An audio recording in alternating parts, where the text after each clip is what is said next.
The Trump 2020 app is collecting a massive trove of data ranging from a user's contacts to their physical location and movements. The user data is being dumped into an information ecosystem designed to replace the one that made the 2016 Cambridge Analytica scandal possible. Over 1.4 million people have downloaded the app so far. For more on this, CBS News investigative reporter Graham Cates joins me now. Welcome, Graham. Great to have you with us. So the Biden campaign also has an app. Tell us, what does the Trump 2020 app do that is so different from the Biden app? They have one thing in common, which is that they both ask pretty quickly after you download the app for access to your contact lists.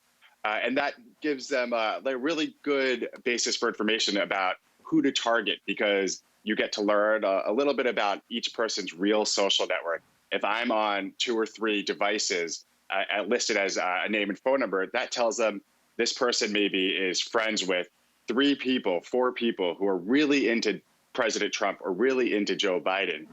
What separates them is the sheer amount of people who have the apps. As of June 30th, according to an analytical site called Apptopia, the Team Joe app was on just 64,000 phones, and Donald Trump's app was on 1.4 million phones. And so if you think of each phone having a couple hundred contacts on it, that gives Trump a really, really significant advantage, to the point where they're not even really comparable. And then on top of that, the president's app asks for more permissions, really, than any app that we've seen for a presidential candidate ever at this point.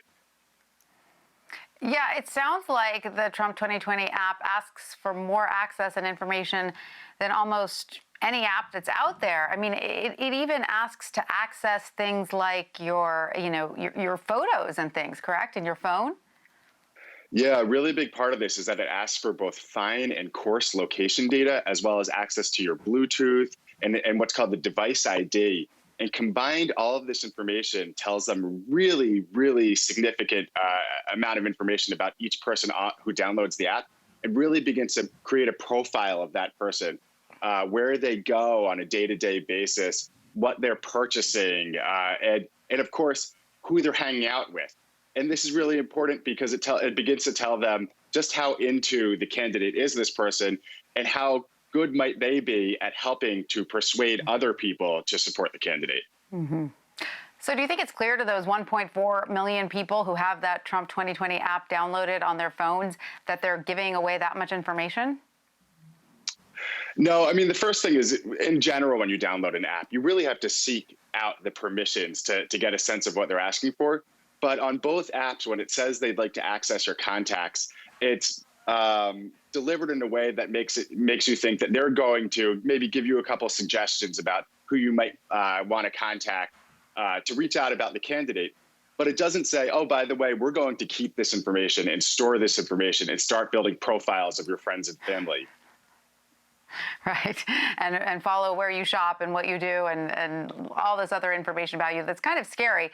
But, you mentioned those numbers, which in a country of 330 million still aren't that great. But compared to, how many people have downloaded the Trump app, the Biden app is really far behind at only 64,000.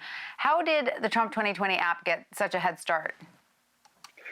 That campaign has really made the app a focal point of their entire operation.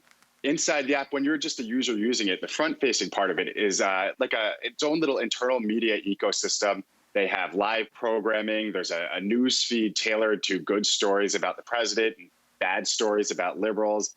And inside, there's also this, what they call a gamification, where they try to get you to engage with other people, and you can be rewarded in points. And so the whole idea is to keep getting more points, and you get rewards and all these other things in exchange for helping them out, or, and more importantly, giving more information about you and the people around you. It's all about information. That's the key. All right. So, Graham, tell us a little bit more about Funware, the company that developed the Trump 2020 app.